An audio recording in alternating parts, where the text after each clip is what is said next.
Fala, coders! Meu nome é Marcelo Maico e hoje iremos falar de além do Object Calisthenics. O vídeo ficou denso, mas resume pelo menos uns 3 livros, como o DDD do Eric Evans, Aplicando o DDD do Vernon e Clean Architecture do Uncle Bob. Para quem não conhece, o Object Calisthenics foi um conceito formalizado em 9 regras inventado pelo Jeff Bay no livro ThoughtWorks Anthology. Então, assim, eu não pretendo falar sobre essas 9 regras uma por uma, porque tem muito material na internet, tem vídeo, tem artigos, tem uma série de coisas lá, mas alguns pontos eu vou fazer algumas observações, né? E aí, como nós somos irons, então a gente tem que falar do além disso, né? A média dos desenvolvedores vai ficar no Object Calisthenics, lá as 9 regras. Então, fora da média é além disso. Então, iremos falar dessas regras, propor melhorias para algumas delas e tratar conceitos que evitam algum dos problemas mencionados por ele, né?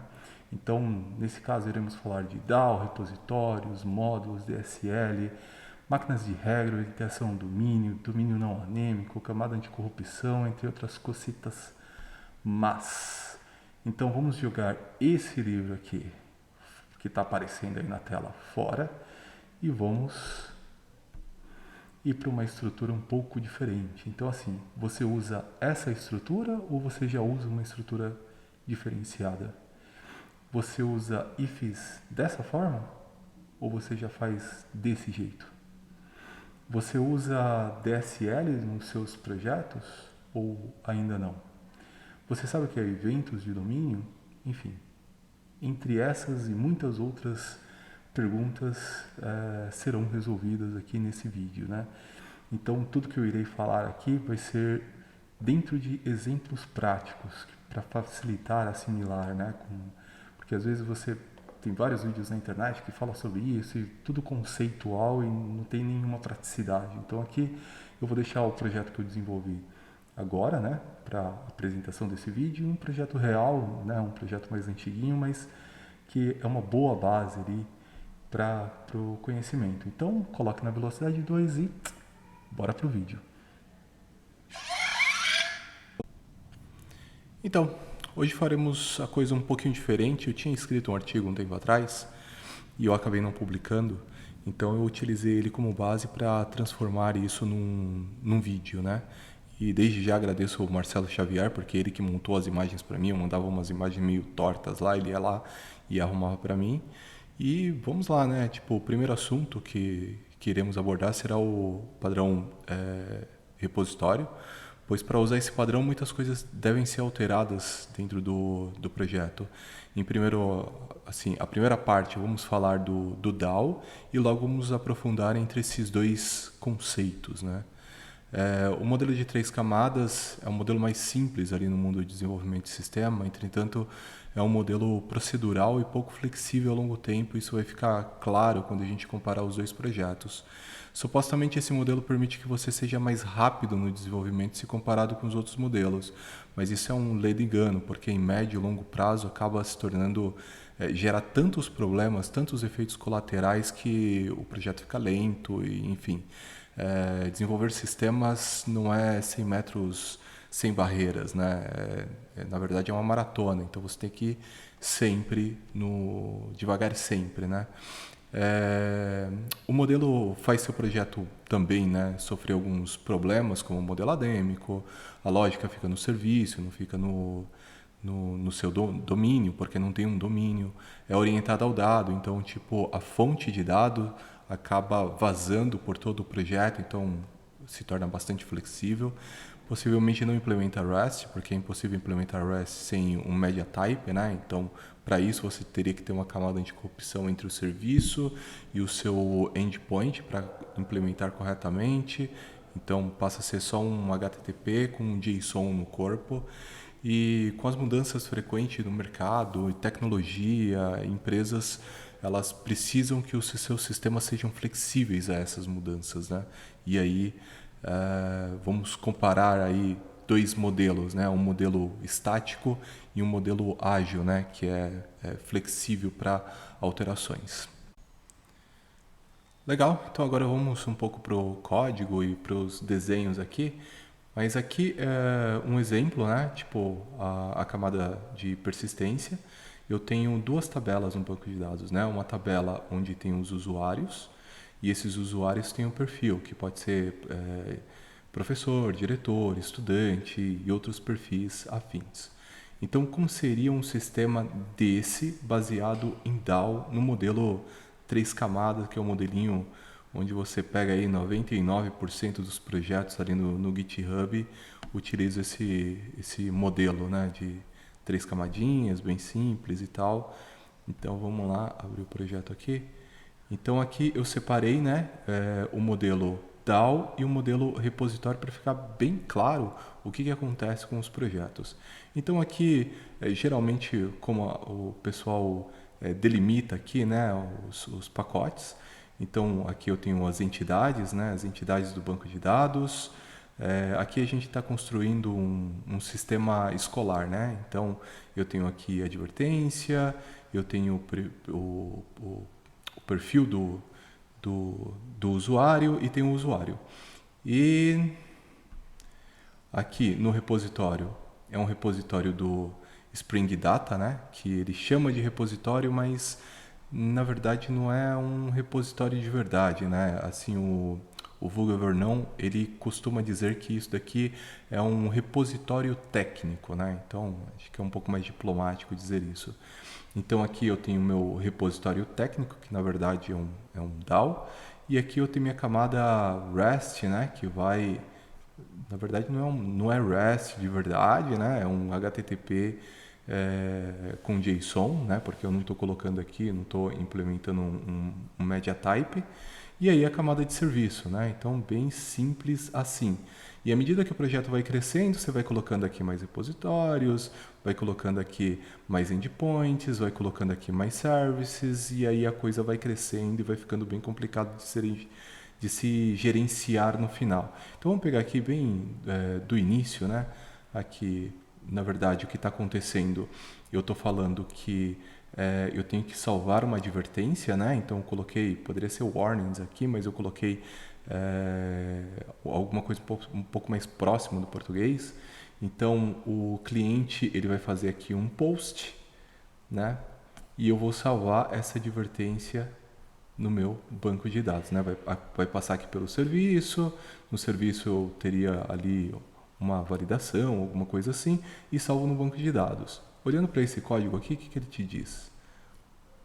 Nada, né?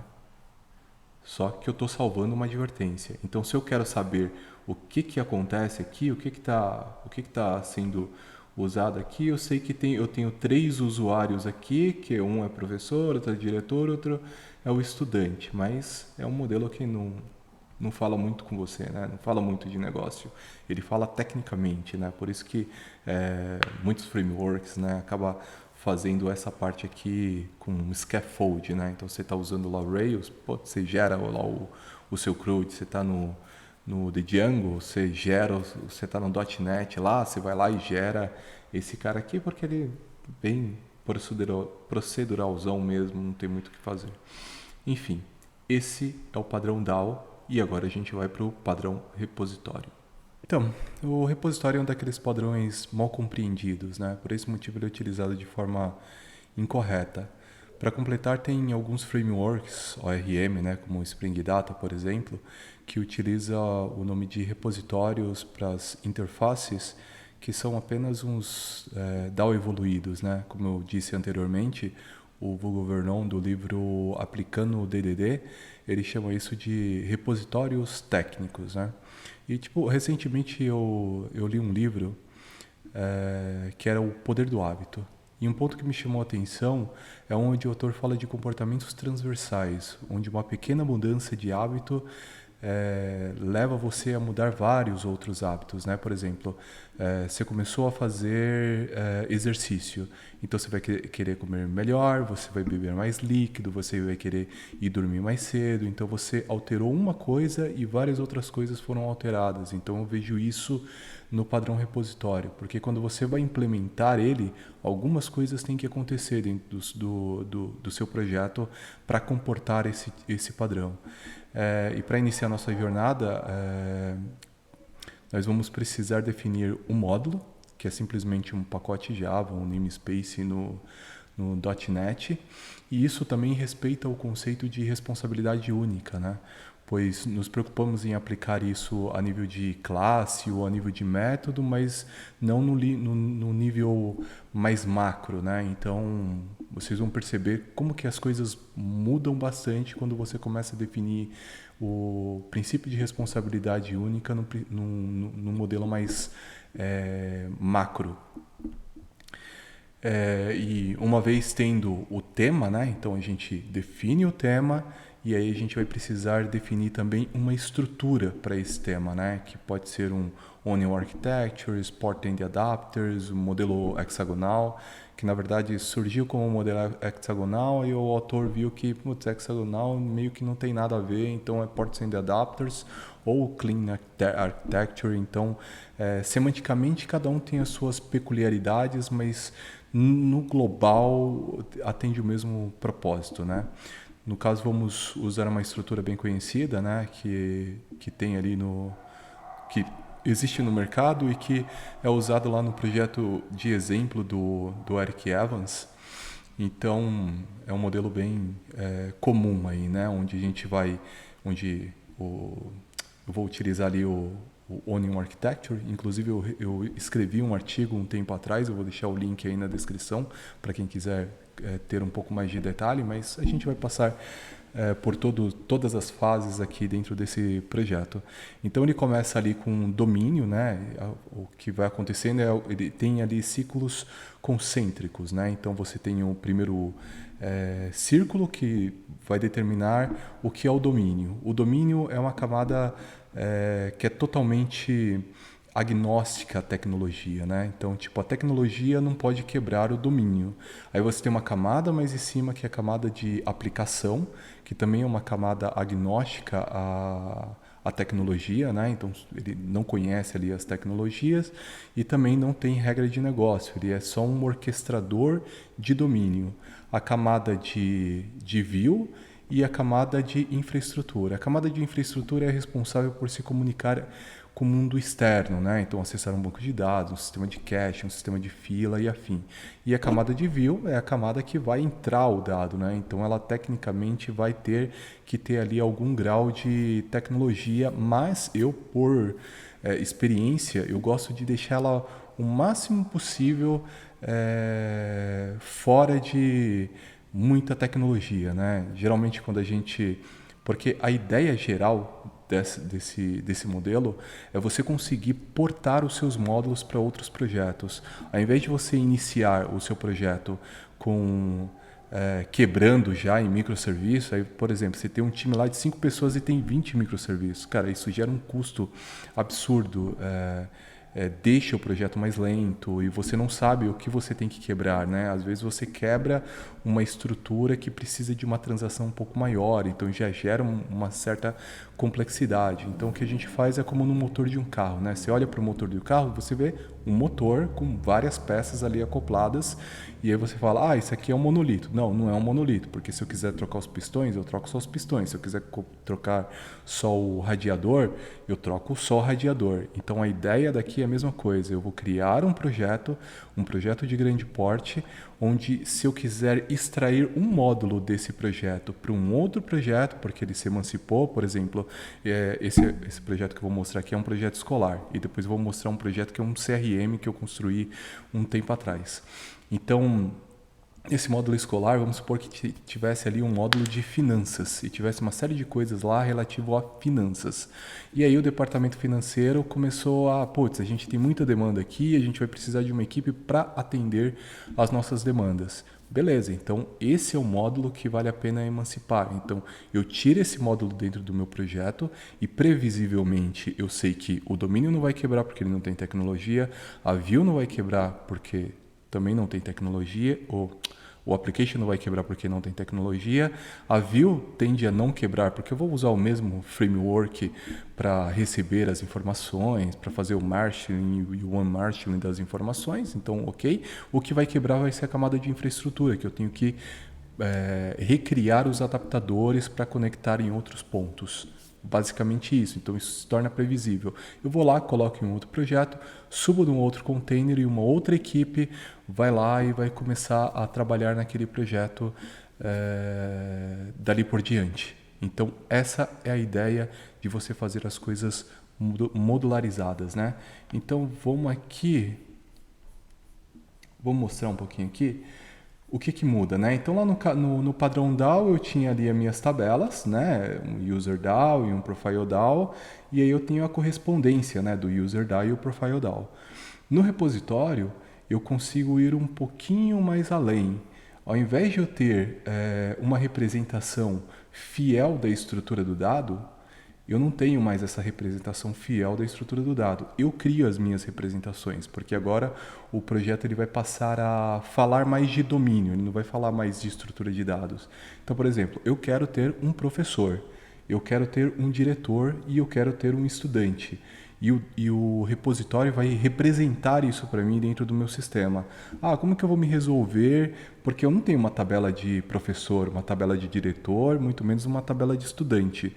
Não importa, o repositório vai resolver isso para mim posteriormente. Então aqui, mostrando no código, vou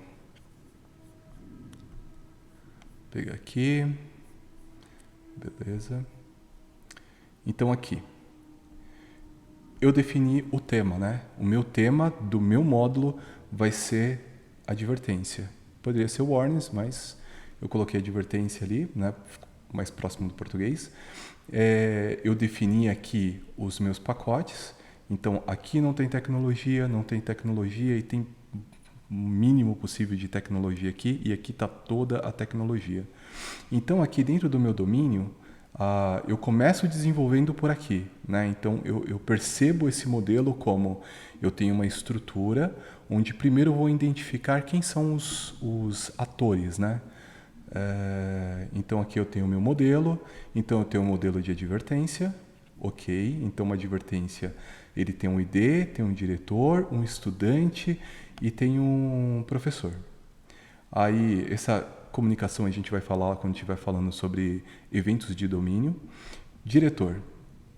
Então eu tenho o diretor aqui, que só tem o ID, e eu tenho um repositório para ele que é uma interface.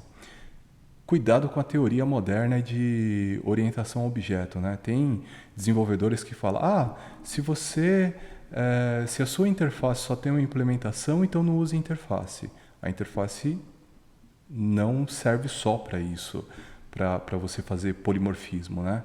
Nesse caso aqui, eu uso a interface porque eu não quero que essa camada, né, a camada de domínio, tenha acesso à tecnologia. Eu não quero que isso aqui fique tudo sujo com imports de tecnologia e quando eu tirar esse módulo do projeto, isso daqui fique todo quebrado.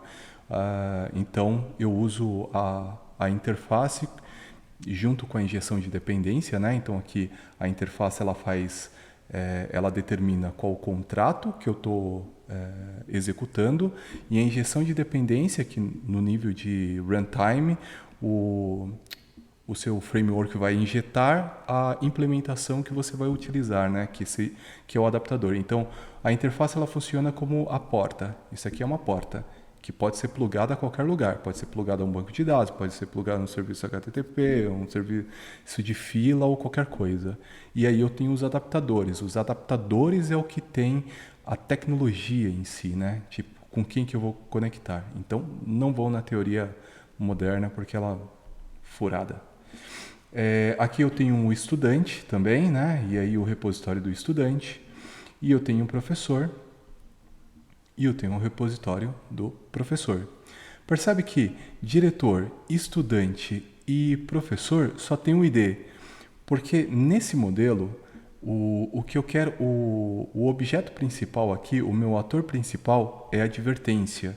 Não é diretor, estudante, nem professor. Então, dentro desse módulo, eu não atualizaria diretor, estudante ou professor, porque teria um módulo só para isso, igual esse caso aqui, ó. O estudante, esse é o módulo de estudante, onde o estudante tem todos os atributos necessários. Então, esse módulo cuida do ciclo de vida do estudante, né? Que é salvar, inserir, deletar e coisa assim. e teria também aqui um para professores, né? Então esse módulo vai cuidar do ciclo de vida, onde tem todos os atributos, e nesse módulo eles só vão aparecer como coadjuvantes, né? Só com um identificador ali, que é o que eu preciso para fazer as coisas funcionarem. Beleza. Uma vez que eu defini o meu domínio, eu venho para a minha camada de aplicação e aqui mais uma outra coisa, né? Aqui eu justifiquei a criação da interface porque eu quero que a implementação ela fique em um outro módulo, que é o módulo que vai ter acesso à infraestrutura, né? E aqui eu justifico a minha interface pelo seguinte motivo: a interface também ela é um comunicador, né? Tipo, então ela fala como que eu quero que a implementação disso se comporte. Então eu geralmente coloco o nome da interface com final façade, porque um desenvolvedor mais esperto ele vai olhar aqui, pô, tem um façade. Então esse cara ele tem que se comportar com façade. Aqui não tem que ter regra de negócio. Então ele já vai sacar por aqui. Então por isso que eu uso a interface para me comunicar, né, com outros desenvolvedores que vão mexer aí no projeto. A camada de visualização, né, a camada de view, né, então eu vou pegar ali a minha advertência, vou transformar ele no meu modelo, aqui é um REST, né, o mesmo recurso que sai é o mesmo recurso que entra, depois a gente vê isso com mais detalhes, eu criei até uns testes aqui. E aqui eu uso o how.json, né, que é o padrão ali do Spring, né, como um media type. E, enfim, é isso daqui. Agora vamos lá. Vamos pegar aqui um modelo. Eu vou pegar aqui o diretor. Então, o diretor eu venho para implementação. Todas as implementações elas vão ficar aqui, ó, na camada de infraestrutura, porque é a camada que se comunica com o mundo externo. Então aqui vai estar a implementação e eu coloco sempre um sufixo aqui, tipo db, módulo, quando ele tem que se conectar com outro módulo do sistema, ou HTTP, quando vai se conectar com uma API HTTP, enfim. Então eu vou colocando aqui o nome do meu adaptador. E aqui o meu adaptador obviamente, eu não tenho uma tabela chamada diretor, então o que eu faço é um find na tabela de usuário que tenha esse ID nesse perfil diretor. Se tiver, então eu retorno diretor. Se não tiver, eu retorno diretor vazio. Então eu sei, pô, esse cara aqui não existe, eu posso subir uma exception para o cara lá, dar um 400 e falar, cara, esse diretor que você mandou para mim aqui não é válido, e coisa assim. E para os outros a mesma coisa, né? Aqui a camada de o estudante e o professor. Então percebe que agora eu tenho a representação de tudo que eu preciso dentro do sistema. E o que garante para mim que essas informações elas vão chegar como domínio, que é esse cara aqui que eu gosto de chamar de translator, né? Que é o cara que vai traduzir da estrutura do dado real para o seu domínio em si, né? Que é a camada, vocês vão ver aí nos livros aí da vida ou em vários fóruns aí, que é a camada anticorrupção. Então a camada anticorrupção é simplesmente ela vai pegar aqui a estrutura que veio da fonte do dado e vai transformar na estrutura do domínio. E aí, vamos perceber, aqui eu tenho diretor, estudante e professor. Só que tem um caso específico também, que eu tenho votações na minha turma, né? Então, isso é com os estudantes. Então, eu coloco aqui, ó, estudantes, aí tem eleições, e quando eu olho aqui para o meu domínio, o que eu tenho? Candidato, eu não tenho uma tabela de candidato. Eu tenho aqui eleitor, também não tenho uma tabela de eleitor. E eu tenho votos. Aí nesse caso aqui eu vou precisar de uma tabela de votos. Mas candidato respeita a estrutura do meu domínio. E eleitor respeita, né? Então, tipo, eu tenho uma eleição, ó, esses são os candidatos e esses são os eleitores. Então, isso faz bastante sentido para mim, faz bastante sentido para o negócio. Mas candidato e eleitor é simplesmente um usuário com perfil de estudante. Acabou. Quem vai resolver isso para mim? Quem vai resolver vai ser a minha camada de repositório aqui, né? Então, quando ele pegar um, um candidato, ele vai lá na tabela de usuário com perfil de estudante e vai buscar para mim. Quando eu quiser um eleitor, ele vai lá na minha tabela com perfil de usuário, com perfil de estudante, né? E vai trazer esse dado para mim. Beleza, resolveu. Então agora a minha linguagem é a que vale, não a linguagem da estrutura de dados. E isso acontece com uma certa frequência. O desenvolvedor fala: meu projeto está ruim porque o cara do banco de dados lá quebrou em tantas tabelas e aí, o código ficou feio, tem que refatorar o banco. Não. O cara do banco de dados, ele pensa em formas normais, né? Que é a estrutura que ele tem que pensar, porque o que faz sentido pro modelo que ele está trabalhando, né? Pro sistema que ele está trabalhando. A gente pensa em orientação ao objeto, que é uma outra coisa apartado disso. Então, por isso que a fonte do dado não pode conduzir o seu projeto, porque senão você perde o controle e você fica falando uma língua que não fala muita coisa, né? Você olha para o código assim, você tem que debugar, você tem que fazer uma série de coisas para entender o que está acontecendo. Então, mais uma vez aqui, eu não implementei as interfaces, que era só para colocar como exemplo, mas ela vai seguir o mesmo propósito das outras, né? Quando eu busco um candidato, ele vai lá, vai pegar o DAO que conecta na tabela de usuários com perfil XPTO e beleza. Quando eu for salvar os meus votos aqui, no banco de dados vai ter uma tabela de votos, né? Vai ter eventualmente alguns outros atributos. Aqui eu estou colocando candidato e eleitor, mas no banco de dados vai ser tipo o ID do voto, vai ter aqui um user e aqui vai ter o outro user com perfil de estudante, né? Então eu respeito a minha camada de infraestrutura é a camada que vai respeitar a estrutura do dado do outro lado, né? Então ele vai ficar fazendo essa conversão. Isso aqui é domínio, agora eu transformo para a estrutura do dado, do banco de dados ou do serviço qualquer, blá blá blá. Quando eu busco essa informação dessas fontes de dados, eu vou lá, transformo ela no domínio e deixo sair para o domínio. Então, dessa forma, aqui eu estou conectando num banco de dados. Amanhã, banco de dados não dá certo porque a votação tem uma alta demanda, então eu preciso que o meu sistema seja um pouco mais rápido.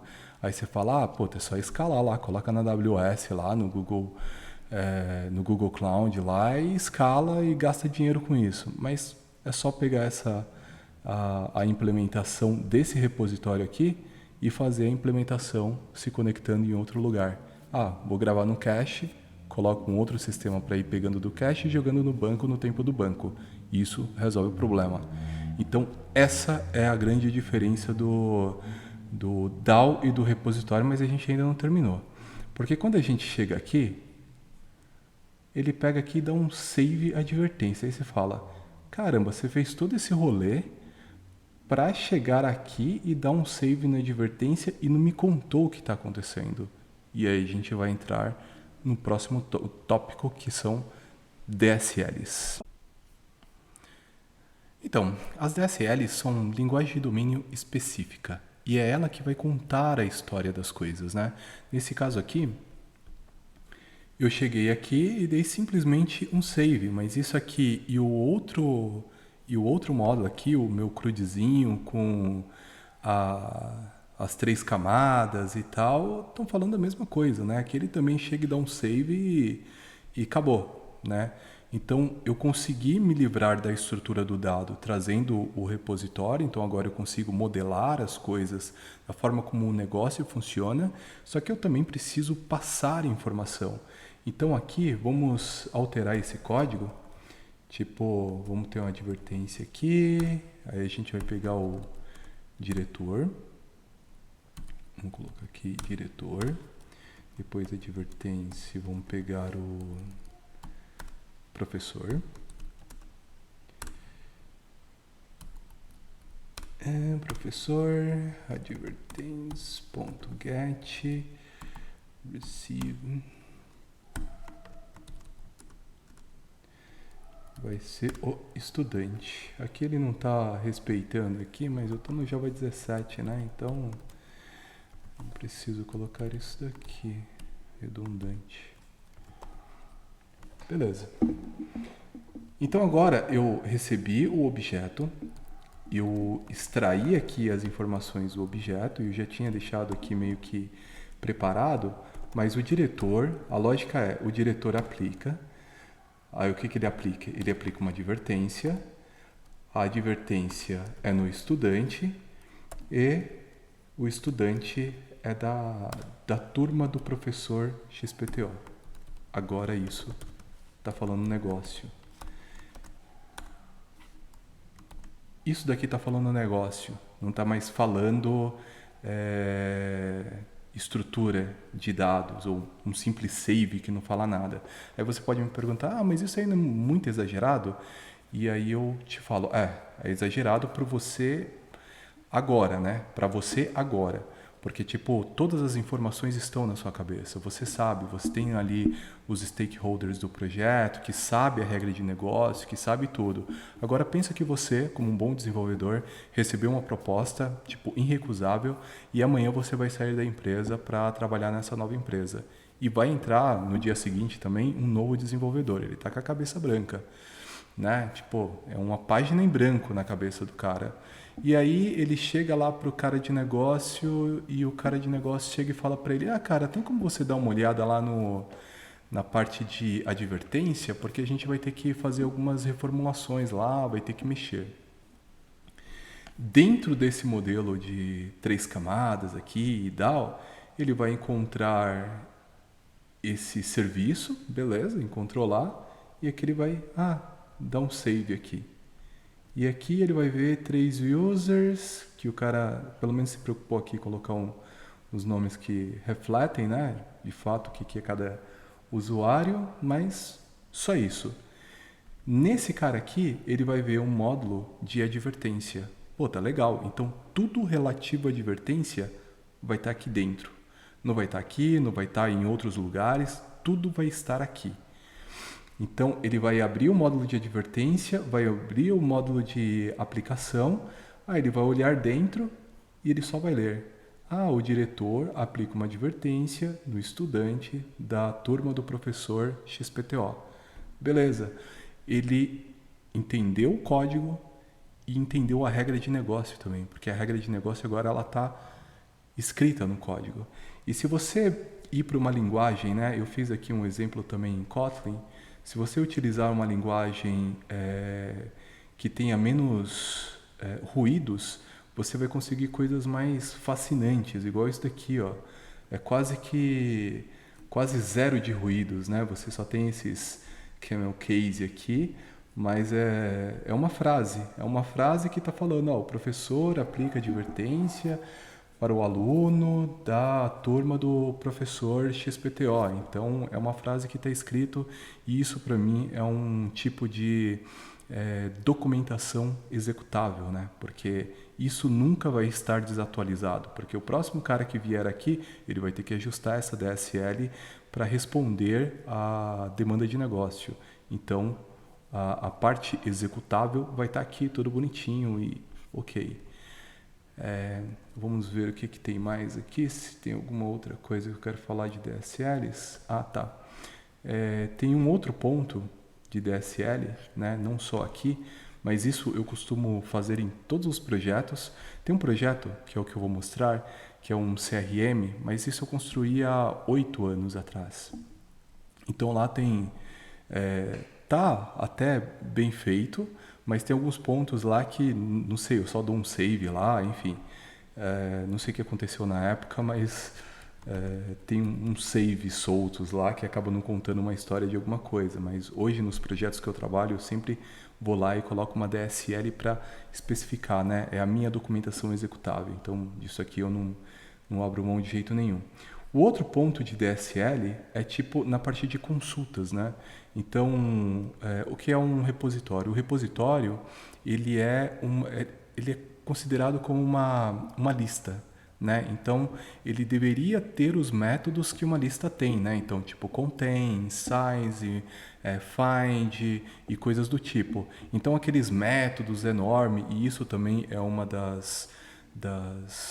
dos pontos lá do Object Calisthenics, né, que são 9 regras, e uma das regras é não abreviar. Quando você tem que fazer aqueles nomes muito grandes, a gente tem a tendência de abreviar para não ficar tão grande assim.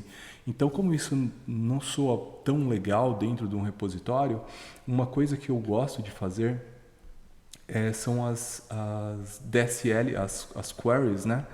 No caso aqui, deixa eu pegar esse cara, qual o pacote dele aqui? Tá. Aqui, eu vou aqui no meu domínio, aqui ó, queries, aí que é all advertence by director. Então a query, o que ela faz? A query é filtered by director, page by e a página, né, a paginação que eu vou utilizar aqui. E lá dentro do meu repositório, eu só vou fazendo aqui vou sobrecarregando aqui, né, com as queries. Então, essa é uma forma bem bacana de você... Eu até coloquei aqui no artigo um outro... E aqui também, esse é um exemplo que eu tinha até colocado aqui no meu artigo, né? Aqui simplesmente ele dá um find by promotion. E aqui fica um pouco mais explícito o que está acontecendo, né? O cliente que está participando da promoção paginado pelo... E aí passa a page, né? E aqui você faz um repository.find all query, né? Mas você já pode, como você já está aqui numa DSL, é um pouco mais elegante, né?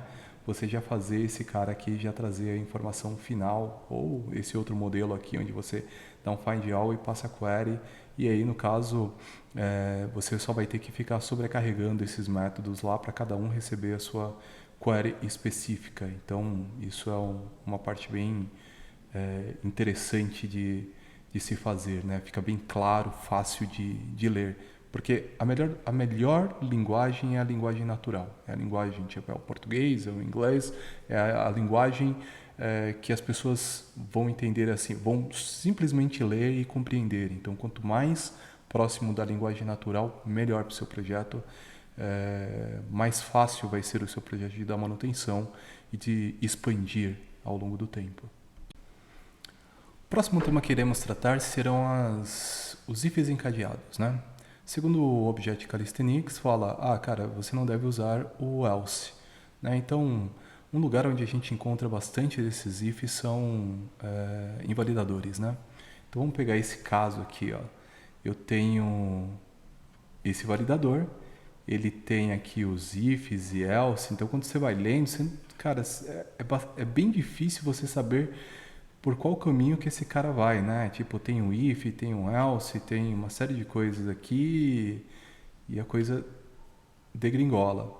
Então, o Object Calisthenics sugere que você utilize esse modelo aqui, né? Então, você interrompe aqui o processo, né? À medida que ele vai entrando aqui nos ifs, se ele falhou, então fica um pouco mais claro, né? E aí eu discordo dessa abordagem, porque ainda assim é uma coisa bem perturbadora para você dar manutenção. E eu penso que, tipo, validadores, eles têm que funcionar como máquinas de regra, né? Que você vai executar um determinado grupo de regra para mim. Então você consegue resolver isso facilmente, como nesse exemplo aqui embaixo, que é a minha sugestão, e aí eu sempre volto ali para aquele tema da linguagem natural. Então eu já falo para o cara o que aquela validação está fazendo, e aí eu executo a validação. Então eu tenho ali, eu tenho aqui uma interface funcional, né, que vai fazer essas validações para mim, e aqui eu tenho as mensagens, né, o que aquela validação tá fazendo. Então quando a gente vem aqui para o código, a coisa vai ficar um pouquinho mais clara. Então,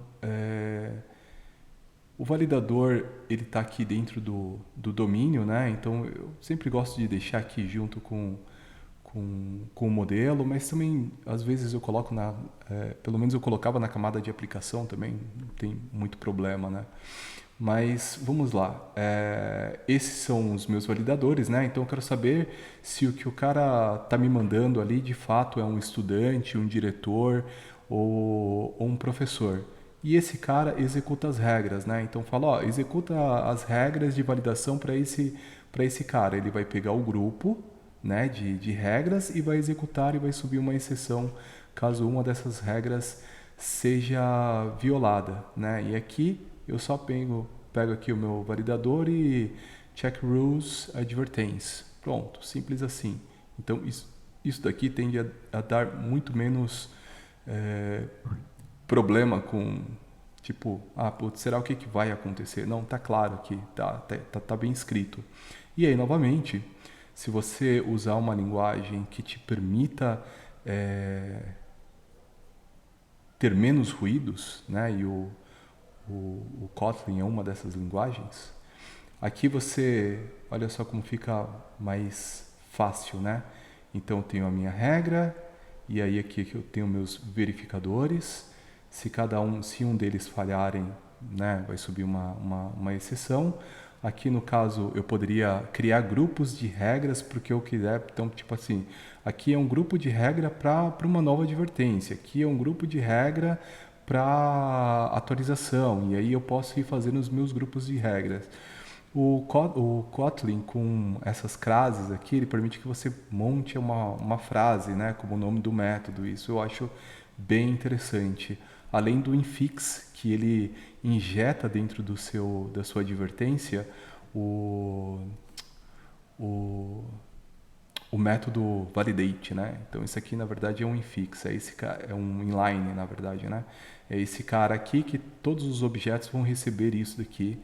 Então todos eles podem chamar aqui a regra e executar a regra. Então isso aqui fica muito mais simples para você ler e dar manutenção. Então evite ifs encadeados ou evite vários ifs um embaixo do outro. Tente usar um modelo mais como um grupo que vai ser executado de forma polimórfica, né? Então, isso é uma coisa bem importante. Beleza? Agora nós vamos falar um pouco mais de... Um pouco mais não, né? Vamos falar de objetos de domínio. Qual é a ideia do objeto de domínio? Imagine aqui que no meu módulo de advertência, se eu quiser comunicar com outros módulos, eu não posso simplesmente vir e colocar no domínio, colocar no application, ou até mesmo na view, né? Tentar proteger a view o máximo possível, porque fica mais fácil na hora de você extrair e colocar em outro projeto. Então, para eu me comunicar com outro módulo dentro do sistema, por exemplo, o módulo de notificações, eu teria que representar ele dentro do domínio, né? Então, eu tenho que representar esse cara, criar a interface, né? O repositório, e aqui fazer a implementação na infraestrutura, fazer a implementação para se comunicar com esse módulo de notificações aqui. Então imagine, se eu tenho que conversar com 2, 3, 4, 5 módulos diferentes, o meu domínio vai conhecer muito dos outros módulos, né? Então gera um certo acoplamento e tende a ficar um código bastante verboso, assim, né? Porque eu vou ter que fazer uma série de coisas para que a coisa funcione. Então, como eu tinha falado lá atrás, que eu ia falar um pouquinho mais sobre esse communications aqui, então vamos colocar ele aqui para funcionar. Então, aqui, communicate, que ele vai receber, a advertência salva, e ele envia, Então, ao invés de eu falar com vários módulos, né? No caso aqui, eu quero disparar um e-mail, quero disparar uma notificação, eu criei esse cara que é a notificação. Então, a minha notificação ela é representada pela advertência que acabou de ser salva, né? Aí aqui a minha interface e aqui na minha camada de infraestrutura, Communication, Repository, Internals, Event. Ou seja, é um evento que acontece e que funciona internamente dentro aqui do meu projeto, né? Então, uma vez que eu tenha que extrair um módulo, eu tenho que trocar o meu sistema de evento para um RabbitMQ, algum outro implementador de um Publish Subscriber, né? Então vamos lá. Então aquele módulo, aqui eu estou usando o Event Bus, que está dentro do pacote do Guava. É ele que faz toda essa parte de eventos, né? E aqui, para configurar ele, uma outra coisa que eu não sei se eu comentei aqui, mas todos os projetos que eu trabalho, eu vou criando os módulos, cada módulo tem a sua infraestrutura, que é específica daquele módulo, e sempre tem uma infraestrutura geral do projeto. Essa infraestrutura geral são coisas que todos os outros módulos vão utilizar. Então, quando você vai pegar, eu vou emancipar o módulo de advertência, né? Eu vou tirar ele daqui e vou colocar em um outro projeto para que uma outra equipe cuide dele lá, então sempre vai o módulo mais a infraestrutura geral e depois você tem que ir limpando o que não fizer mais sentido, mas tem essa infraestrutura principal aqui. Então as mensagens são todas colocadas aqui dentro dessa infraestrutura, né? Então aqui eu criei uma mensagem que é Advertência Create Message, e aí todo mundo que quer reagir à criação de uma advertência tem que se cadastrar nela, né? Subscrever ela. Então aqui no e-mail eu criei um e-mail subscribe, essa anotação é a anotação lá do próprio Guava, e ele vai receber a mensagem aqui. A partir dessa mensagem ele vai criar um e-mail e vai mandar para o serviço para ser enviado o e-mail.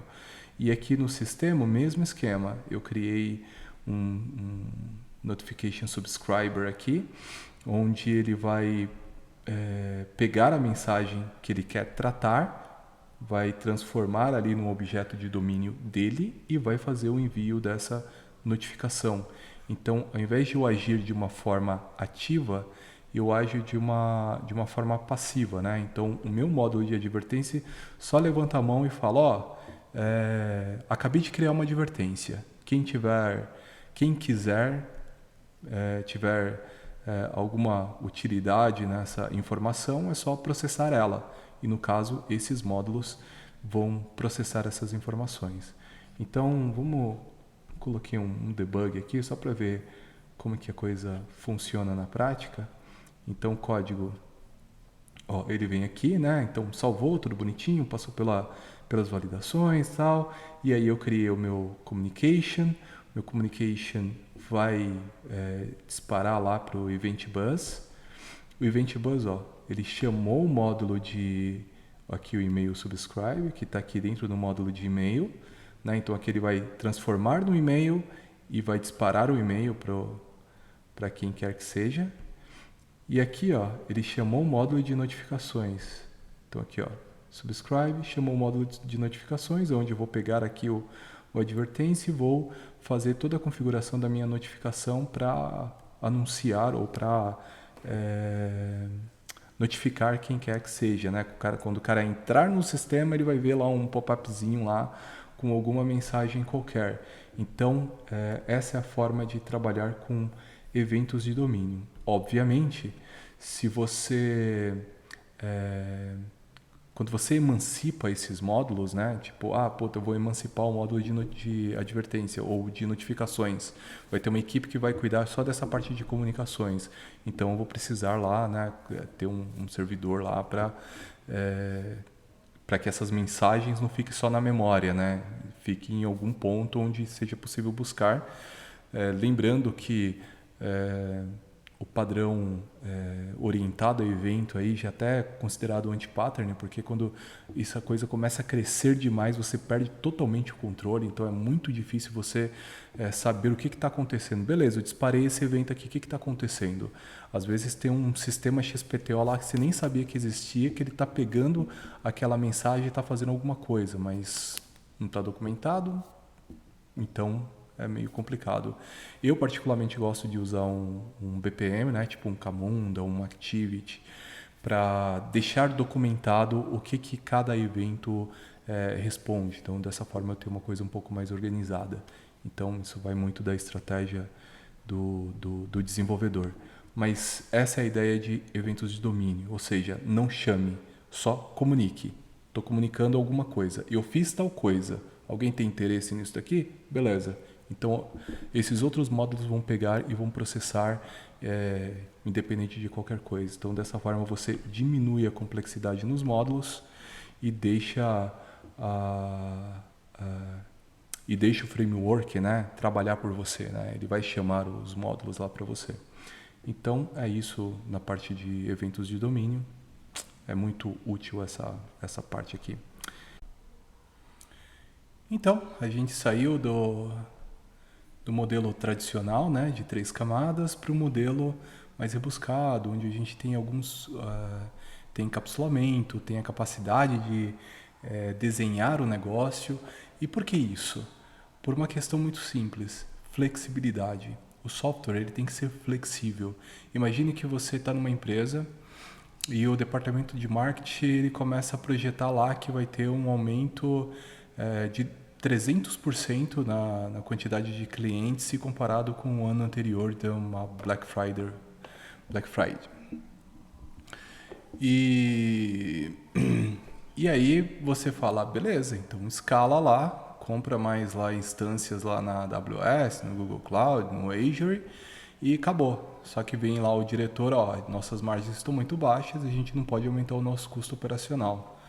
Então, se você está num software como esse aqui, de 3 camadinhas, onde o mesmo objeto ele sai daqui do repositório, né, que é o DAO, e vem aqui para a camada de visualização, o mesmo objeto ele passa por todos os pontos, ou seja, ele vazou todas as estruturas, né? Então aqui não tem muito o que fazer, você vai ter que gastar mais com infraestrutura.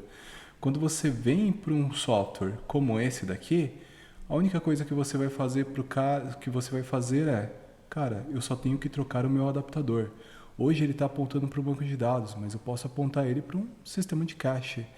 Então, ao invés de gravar ele num banco de dados direto, eu vou gravando no cache, deixo um Spark lá, pegando essas informações e obedecendo o tempo do banco, né? Enquanto isso, eu vou aumentar o meu throughput em algumas milhões de vezes usando essa estratégia. Então, eu altero um adaptador, o custo operacional, o custo de desenvolvimento é baixo, o custo de operacional também vai ser baixo e eu vou conseguir responder à demanda de negócio. Então, flexibilidade é tudo. Principalmente agora, né? A gente tinha ali os chatbots, que tinha poucos modelos ali, não funcionava tão bem, de repente aparece um chat GPT e todas as empresas querem colocar. Daqui a pouco vai ter as CBDCs, né? Que são as moedas digitais de bancos centrais. Então, o mundo dos negócios, desde a pequena à grande empresa, está fazendo alterações a todo momento e exige que a equipe de desenvolvimento consiga responder a essas mudanças, né, de forma rápida, sem perder ali o time da coisa, né, ou perder o market share. Eu já vi empresas de grande porte, inclusive, onde toda a equipe de desenvolvimento saiu e entrou toda uma equipe nova. O que os caras fizeram? Tiveram que cancelar todos os novos projetos para a equipe de desenvolvimento tentar entender como que as coisas lá funcionavam. Então, os caras gastaram meses. Imagine, um concorrente desse cara dá muita risada, né? O quanto que perdeu de mercado, o quanto que perdeu na evolução, o quanto que perdeu de dinheiro nessa transição de equipes aí, né? Simplesmente porque é muito mais difícil você vir aqui num software como esse aqui, encontrar um monte de save, um monte de update, um monte de delete que não conta a história do projeto, né? E aí, como eu disse, né, desenvolver sistemas não é 100 metros livres, né? Eu já trabalhei em projetos com Rails que em 3 meses estava impossível de mexer, assim, era impossível de mexer. E olha que eu tinha 2 caras que já estavam muito tempo trabalhando com Ruby on Rails e eu era o mais novato lá e tudo e ninguém conseguia ir para frente. Aí eu tomei uma decisão que cara, eu vou trabalhar de uma forma um pouco mais modulado. E aí o Rails chegou e falou, não, amigo, aqui você vai trabalhar do jeito que eu quero. Comecei a brigar com o framework ganhou. Então o projeto com 3 meses teve que ser descartado e tivemos que, no caso, os dois desenvolvedores mais experientes saiu da empresa e eu fiquei com a bucha na mão e tive que resolver.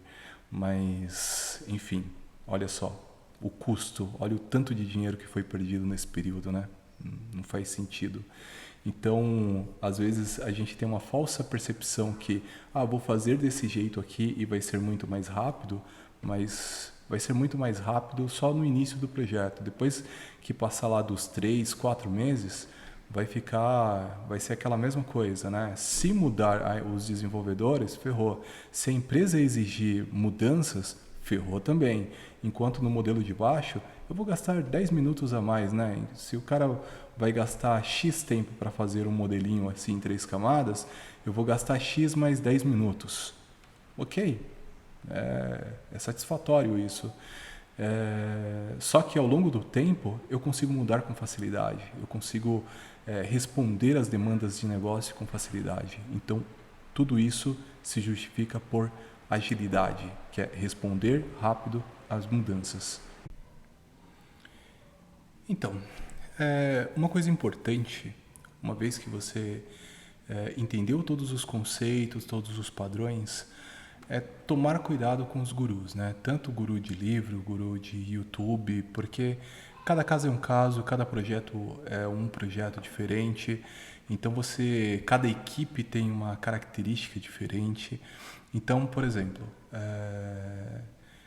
quando eu estava começando a iniciar esses estudos de DDD, de coisas nesse sentido, eu sempre pegava ali alguns projetos de exemplo, inclusive naquele Domain Driven Design do Eric Evans, tem lá um repositório com alguns exemplos, que muita coisa eu não achei interessante naquele projeto de exemplos, e tem algumas coisas que ele coloca lá, como, por exemplo, serviços de domínio, né? Serviços de domínio tem ali a regra de negócio, mas dentro de um contexto um pouco mais amplificado por conta de questões transacionais, que eu particularmente não uso. Eu prefiro deixar toda a lógica dentro do domínio mesmo, e quando eu preciso ampliar a minha transação, eu uso um padrão, tipo uma implementação à la Saga, né? Tipo usando um Camunda da vida ou alguma coisa nesse sentido.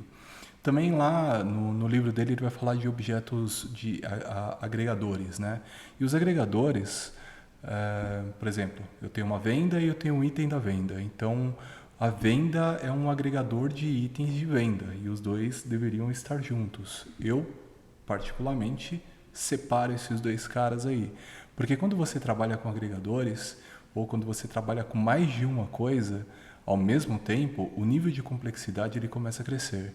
Então, você também começa a violar outras estruturas dentro do seu sistema, né? Então, por exemplo, na sua camada REST lá, o correto seria você ver a venda e aí vai ter o link apontando para os itens de venda.